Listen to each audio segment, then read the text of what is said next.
শহীদ রাষ্ট্রপতি জিয়াউর রহমান বীর উত্তমের ৯০তম জন্মবার্ষিকী উপলক্ষে মাদারীপুরে শীতার্ত ও অসহায় মানুষের মাঝে শীতবস্ত্র বিতরণ করা হয়েছে। বৃহস্পতিবার ২২ জানুয়ারি বিকেলে শহরের গোলাবাড়ি মসজিদের সামনে এ মানবিক কর্মসূচি অনুষ্ঠিত হয়।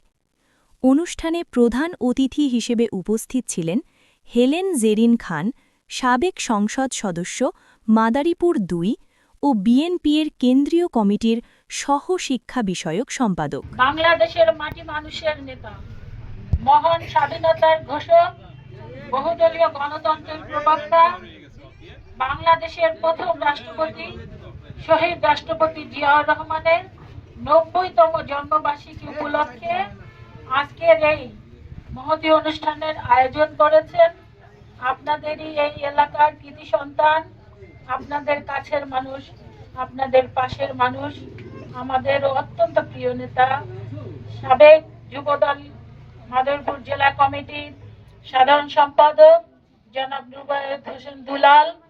এখানে উপস্থিত আছেন আরেকজন অত্যন্ত বলিষ্ঠ নেতা। আপনারা যখনই কোনো মামলায় পড়বেন আপনারা তার কাছে ছুটে যাবেন। আমি জানি সে তার সর্বশক্তি দিয়ে, তার যতটুকু সাধ্য আছে সবটুকু দিয়ে মানুষের জন্য কাজ করে থাকে।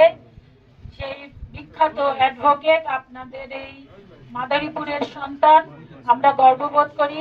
সাবেক ছাত্রদলের সভাপতি, বর্তমান জেলা বিএনপির অন্যতম যুগ্ম আহ্বায়ক জনাব জামিলুর হোসেন মিঠু, আপনাদের এই এলাকার আরেকজন কৃতি সন্তান, অত্যন্ত বলিষ্ঠ সাহসী নেতা, সাবেক ছাত্র দলের জেলা কমিটির সাধারণ সম্পাদক, বর্তমানে কৃষক দলের জেলা কমিটির সদস্য সচিব, অত্যন্ত সুবক্তা ওহিদুজ্জামান খান ওহিদ।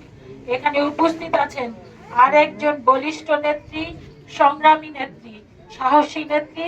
আমরা যেন এই মাদারীপুরের মানুষের ভাগ্যের পরিবর্তন করতে পারি, সেই প্ল্যান যেন আমরা এই অফিস থেকে নিতে পারি। সেই কারণে আমাদেরকে আপনারা দোয়া করবেন, আমরা যেন আপনাদের যে প্রত্যাশা সেই প্রত্যাশা পূরণ করতে পারি নিঃস্বার্থভাবে।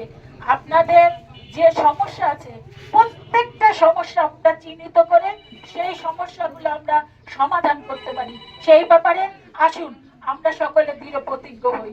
এটাই হচ্ছে আমাদের প্রতিজ্ঞা। আমরা আপনাদের সকল সমস্যা সমাধান করতে চাই, এর বিকল্প আমাদের হাতে আর কোনো কিছু নাই।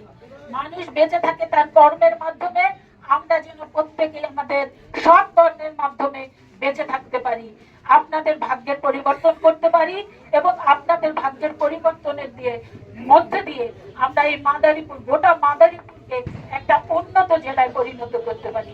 সেই শপথ গ্রহণ করে আমি আমার বক্তব্য এখানে শেষ করছি। খোদা হাফেজ। বাংলাদেশ জিন্দাবাদ। জাতীয়তাবাদী দল জিন্দাবাদ।